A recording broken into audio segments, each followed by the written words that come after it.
اعوذ باللہ من الشیطان الرجیم بسم اللہ الرحمن الرحیم۔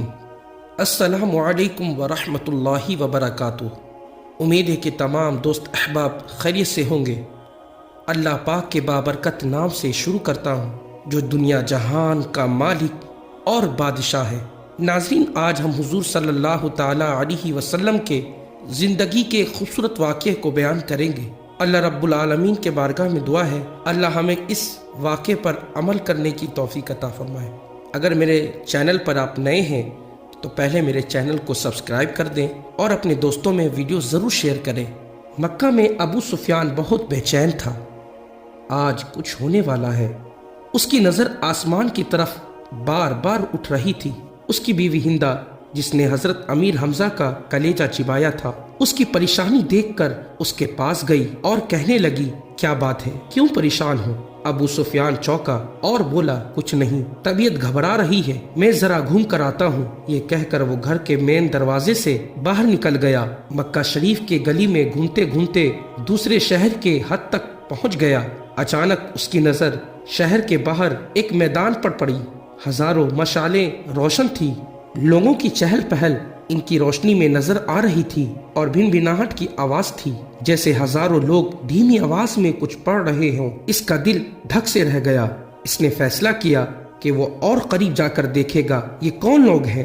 اتنا تو وہ سمجھ چکا تھا کہ مکہ کے لوگ غفلت کی نیند سو رہے ہیں اور یہ لشکر یقیناً مکہ پر چڑھائی کے لیے آیا ہے۔ وہ جاننا چاہتا تھا یہ کون لوگ ہیں۔ وہ آہستہ آہستہ اس لشکر کے پاس پہنچ چکا تھا۔ کچھ لوگوں کو اس نے پہچان لیا تھا، یہ اس کے اپنے ہی لوگ تھے جو ایمان لا کر مسلمان ہو چکے تھے اور مدینہ طیبہ ہجرت کر چکے تھے۔ اس کا دل ڈوب رہا تھا۔ وہ سمجھ گیا تھا کہ یہ لشکر مسلمانوں کا ہے اور یقیناً محمد عربی صلی اللہ علیہ وسلم اپنے صحابہ اور جانثاروں کے ساتھ مکہ آ پہنچے ہیں۔ وہ چھپ کر حالات کا جائزہ لے ہی رہا تھا کہ پیچھے سے کسی نے اس کے گردن پر تلوار رکھ دی۔ اس کا اوپر کا سانس اوپر اور نیچے کا سانس نیچے رہ گیا تھا۔ لشکر کے سپاہیوں نے اسے پکڑ لیا تھا اور اب اسے بارگاہ محمد عربی صلی اللہ علیہ وسلم میں لے جا رہے تھے۔ اس کا ایک ایک قدم کئی من کا ہو چکا تھا۔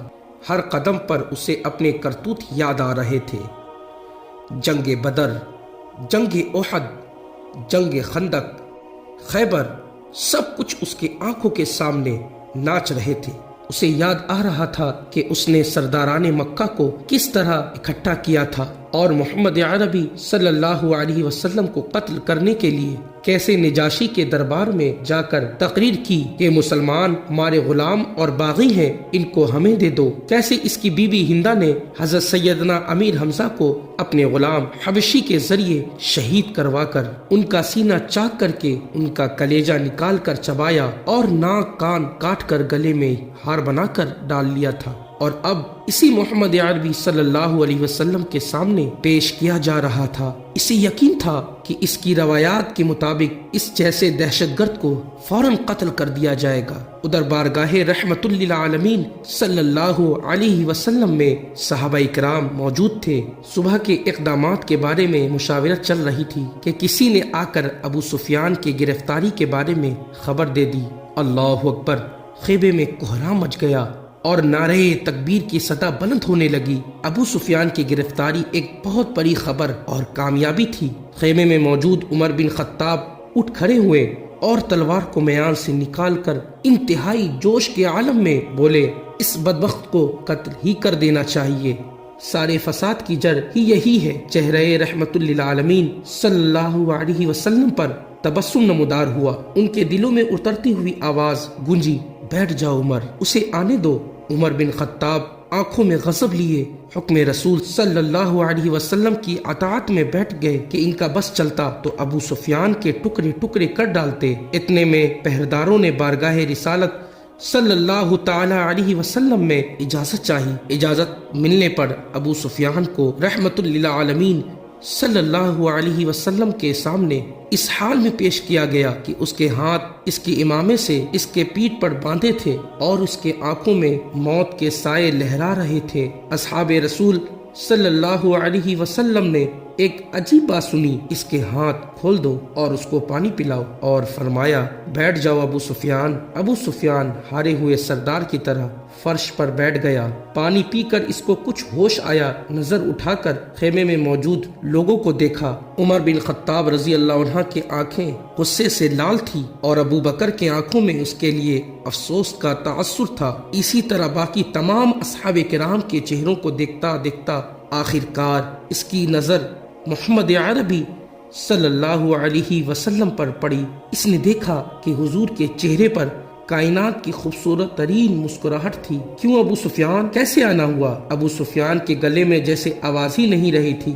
بہت ہمت کر کے بولا، میں اسلام قبول کرنا چاہتا ہوں۔ عمر بن خطاب ایک بار پھر کھڑے ہوئے۔ یا رسول اللہ صلی اللہ علیہ وسلم، یہ شخص مکاری کر رہا ہے، جان بچانے کے لیے اسلام قبول کرنا چاہتا ہے، مجھے اجازت دیجیے، میں آج اس دشمن کا خاتمہ کر دوں گا۔ آپ صلی اللہ علیہ وسلم نے فرمایا بیٹھ جاؤ عمر۔